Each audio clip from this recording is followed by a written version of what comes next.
Hello, everyone. You're listening to Family Talk, a radio broadcasting ministry of the James Dobson Family Institute. I'm Dr. James Dobson, and thank you for joining us for this program.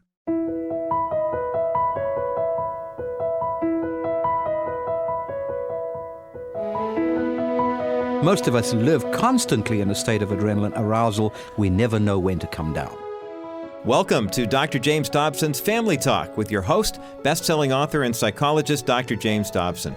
I'm Roger Marsh, and if your life is anything like mine, sometimes doesn't it feel like we're living at a breakneck speed? I mean, we all have responsibilities that we have to handle, bills that have to be paid, errands that have to be run, kids who got to get off to school, etc., etc. Most of that is simply just the reality of being an adult, and especially if you're a parent and you've got kids. But on top of all that, doesn't there seem to be a tendency in our culture to simply overpack our daily lives until you kind of get the feeling you're like a hamster, right?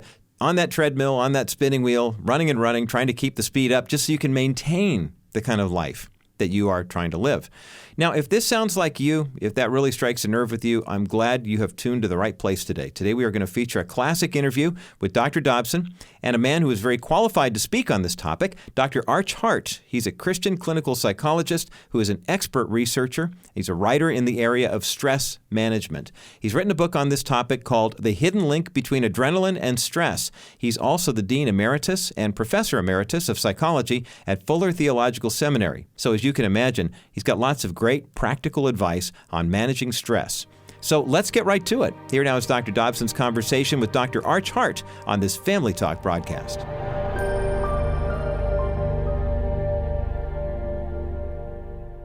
Well, we're going to talk today about stress and its consequences with an authority on that subject. His name is Dr. Arch Hart. Hey, as a matter of fact, the last time I saw you, you were under great stress. I was under a lot of stress. Do you remember the situation? Right on the street in front of your building. I was in the light rain. Sitting at my desk. It was raining outside, as Arch said, and I heard a siren. And, it came from a long way off, and you just kind of are aware of that in the background. I suddenly realized it had stopped right in front of our building. So I went to the window and I cranked it open, this little rain falling, and I looked down and there was a minor traffic accident going on the street right below me. And somebody was obviously injured, and I was just standing there looking down at the people. And I realized that the woman in the car is the one that was injured. She was just sitting there, didn't seem badly injured, but the paramedics came over and talked to her. And my personal assistant came, and we were just standing there looking down, and they finally got the woman out of the car. And I couldn't believe it. It was Arch's wife. Yeah, and my poor wife, Kathleen. We went running down the stairs to see how she was. Explain what happened. She's fine. She injured her neck slightly, and they wanted to take precautions, didn't want her to move her neck or something, so they strapped her on a board and took her to the emergency room. But she's doing fine. She's all over that now. What kind of stress were you feeling at that moment? I was under a lot of stress, a lot of anger, because we were in a long line of traffic, and I had stopped waiting for the traffic ahead of me to move when someone rear-ended me. I was doing nothing. I was innocent completely. Just sitting there. But boy, my adrenaline shot through the roof. I was angry. I was frightened.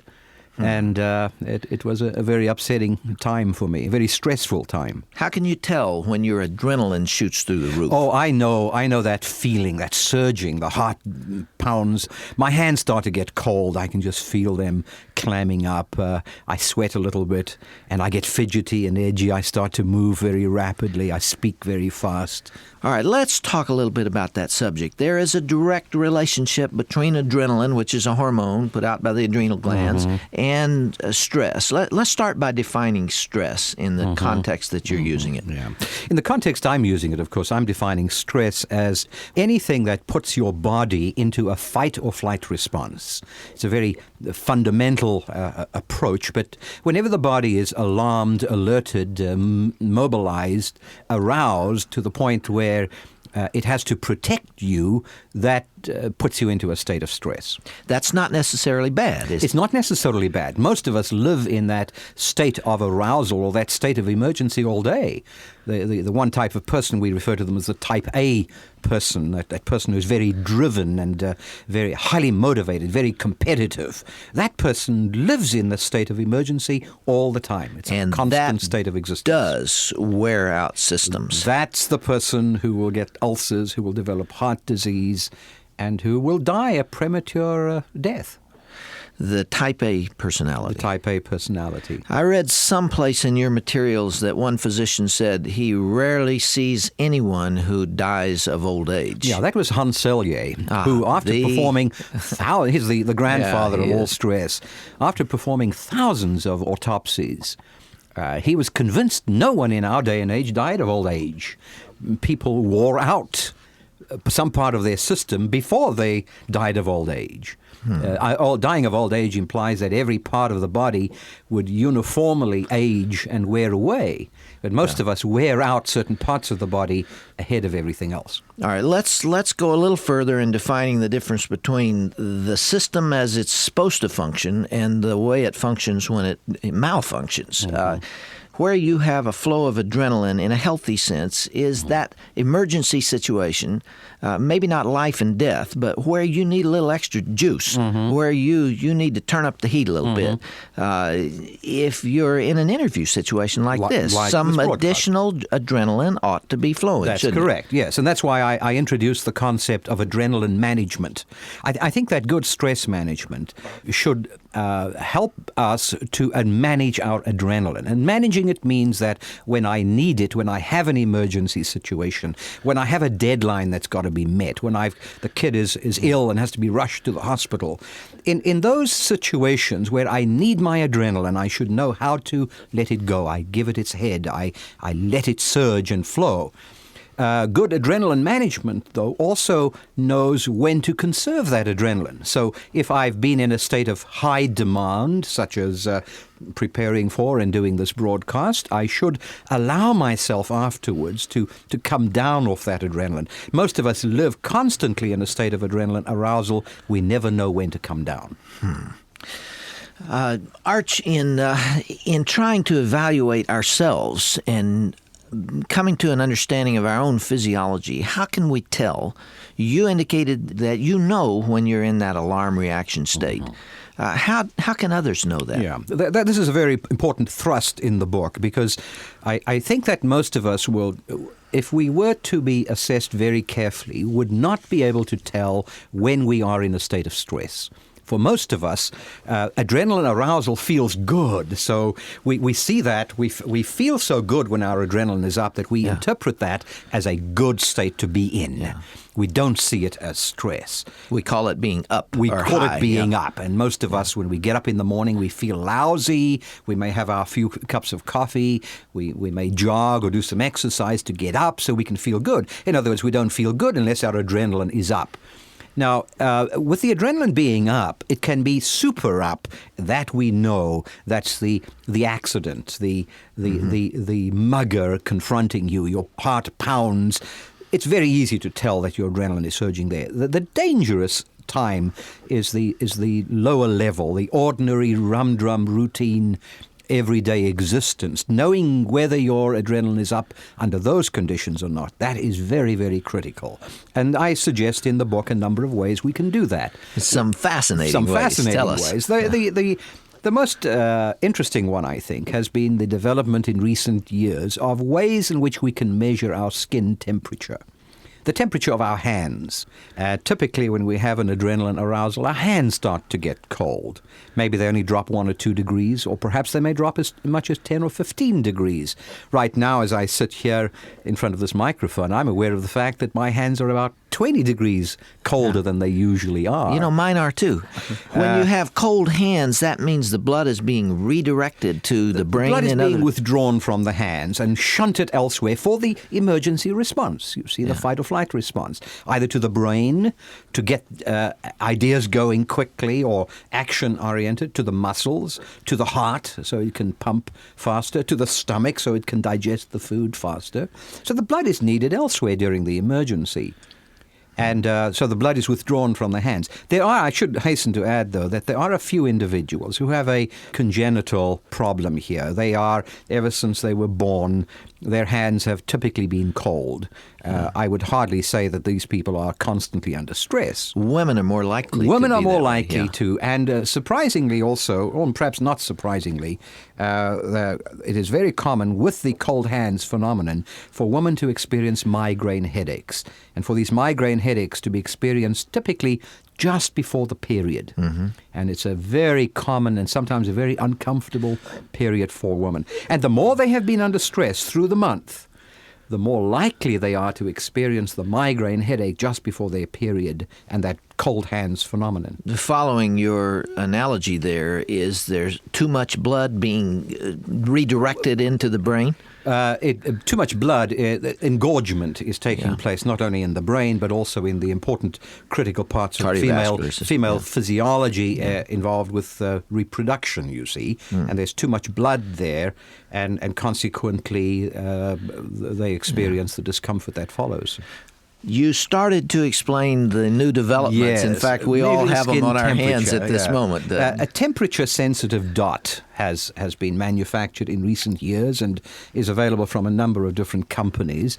And this little dot you can wear on the hand, and from the color of the dot, you can tell what the temperature of your hand is. Looks like a little Avery label. It's like a little Avery dot, about a quarter of an inch diameter, and it changes color depending on how warm your hand is. If it's a nice dark blue, your hands are warm. If it goes green, you're starting to get colder, and if it goes black, then you are pretty cold in your hands. And for the average person, that is a fairly reliable indicator of when you are experiencing an acute stress reaction.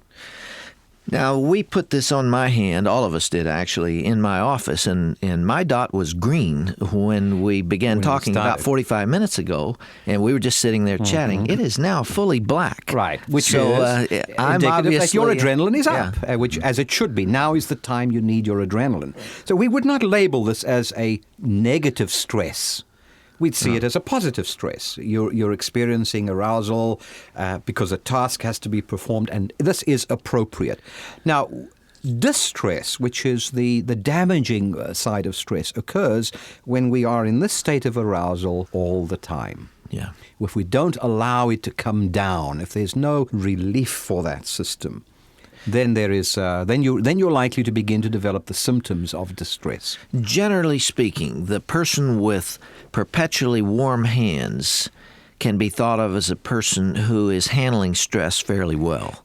Generally speaking. However, I think that before you put that dot on today, Jim, you would have believed that your hands were constantly warm. This is the interesting fact about stress is that it eludes recognition. We get used to our hands, whether they're warm or cold. We feel comfortable with whatever they are. My concern, however, is not so much for these extreme states of arousal, but for the everyday. I think that stress is killing us, not because the major life traumas are damaging to us, but that the everyday existence is at too high arousal. We are living in a day and age where we are adrenaline addicts. We live on our adrenaline. We only feel good when our adrenaline is up.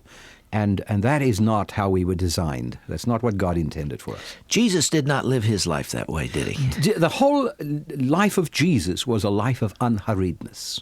He got in the boat and got away. He got away. Even though there were rest a while, people who he needed said. him. Yeah. Thousands needed to be healed. He said, let's go and rest.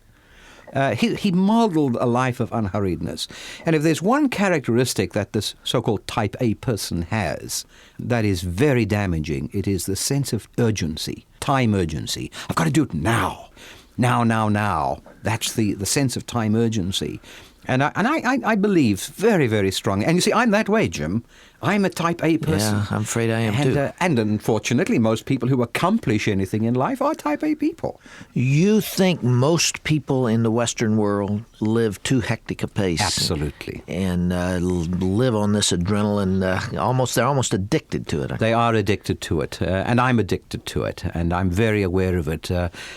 Weekends sometimes, for me, a weekend is usually a less active period, feels like an adrenaline letdown because we are so driven and so addicted to our adrenaline. You talked about the type A personality, the executive, and so on. But in your book, in your manuscript, Art, you talk about homemakers, mothers with 2 or 3 children around their feet, can also live on an alarm reaction state. Oh, yes. Let's make no mistake about it. It's not just the bank executive or the senior pastor or the missionary right on the front line who is the stressed person. I think that one of the most stressful existences a person can live is to be a homemaker.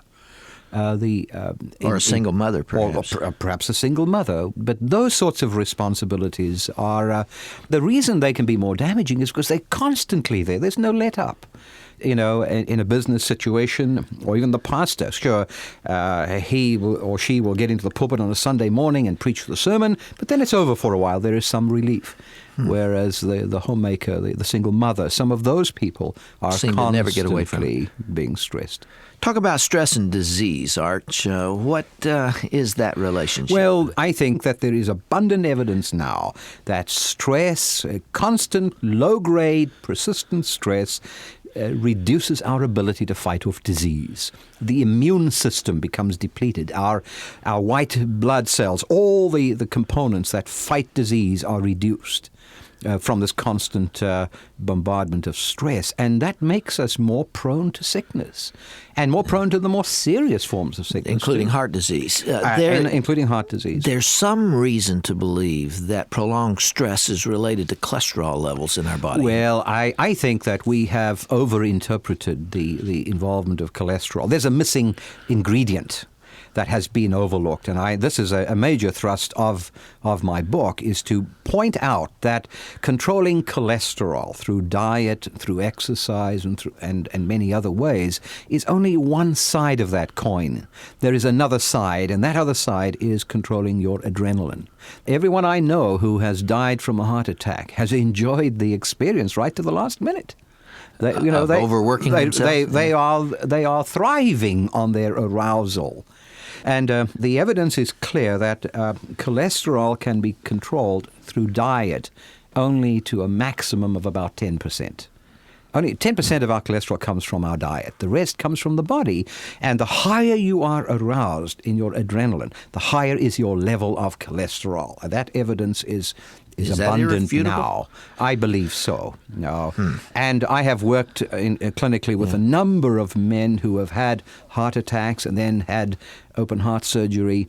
And their diets, all they do is munch lettuce all day for 6 months, and their cholesterol is still too high. But when we start what we call type A counseling, or counseling them to get their adrenaline down, their cholesterol begins to drop.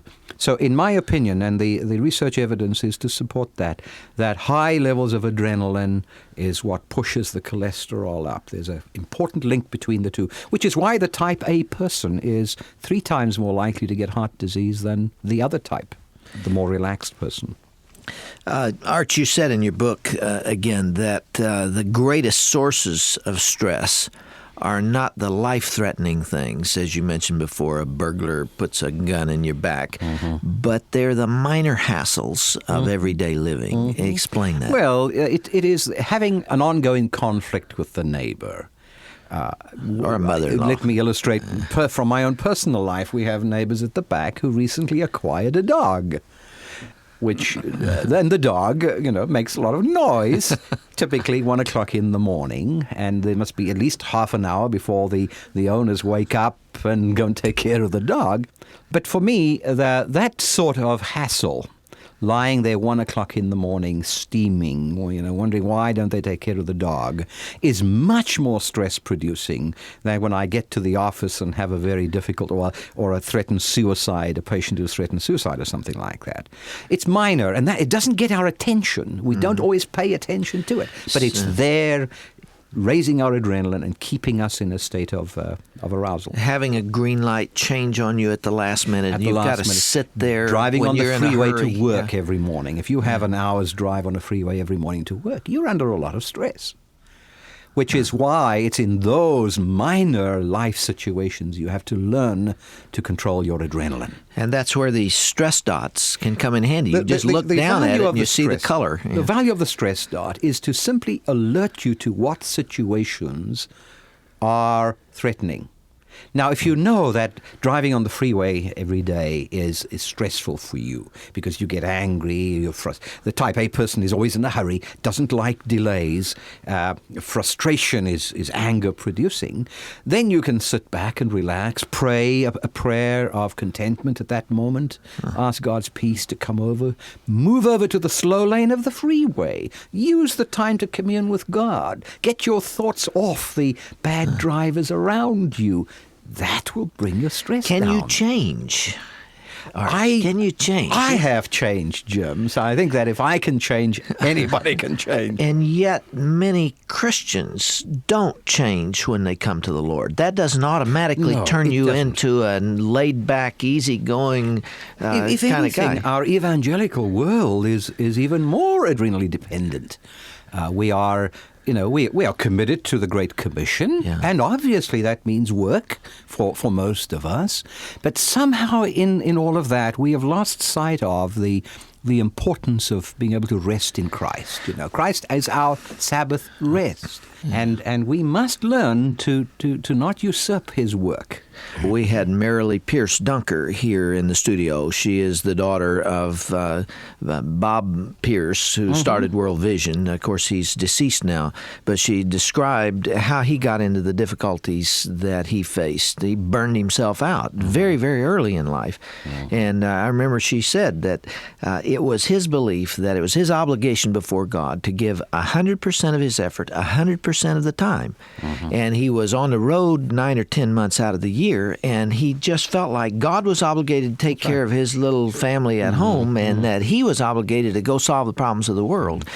Boy, there's a trap in that, because that almost looks biblical, doesn't it? Almost looks biblical, but my perception of Satan is a perception of an intelligent enemy who, if he cannot take your foot off the accelerator, will put it down very hard for you.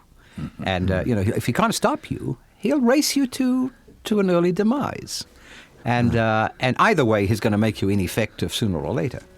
Arch, this is so helpful, and we haven't gotten into the really practical details of how people can warm up their hands a little bit, how they can redirect the blood flow, maybe bring down blood pressure, and hopefully prevent some of that damage of distress that you talked about. So I think we just better keep on going, and we'll do it again next time. Good to be with you, Jim.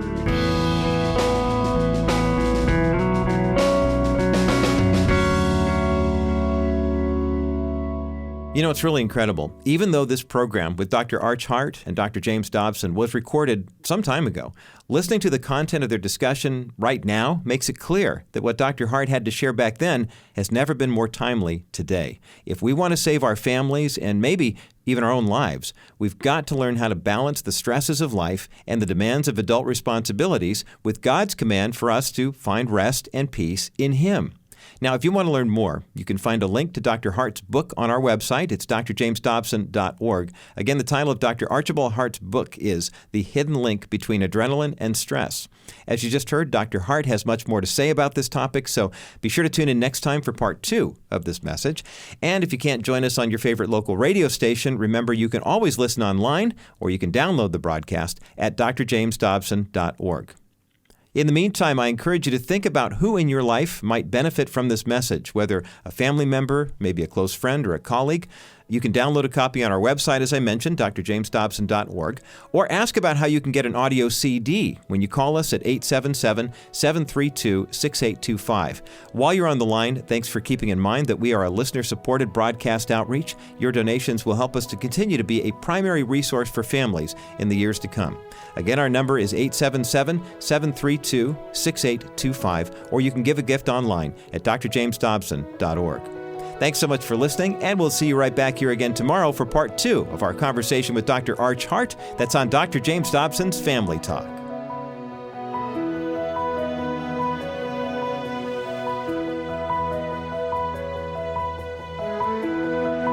This has been a presentation of the Dr. James Dobson Family Institute.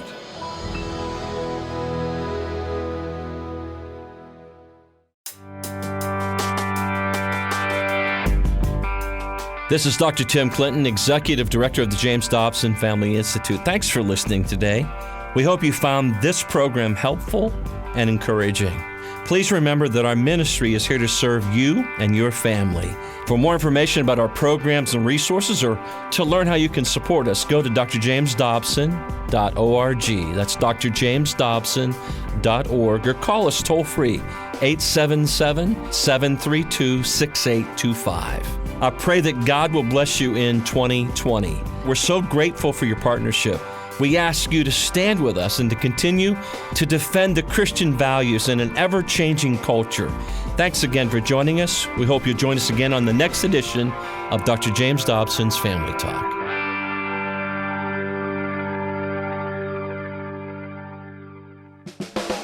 Hi everyone, Roger Marsh here for Family Talk. Do you like Dr. Dobson's Family Talk? Well, go to our Facebook page and tell us. You can sign up at drjamesdobson.org, and every day you'll see threads on issues that matter most to your family. See what's playing on the broadcast, dialogue on topics of faith and family, and find encouragement for daily life. That and much more at the Family Talk Facebook page. So join the conversation at facebook.com/Dr. James Dobson's Family Talk.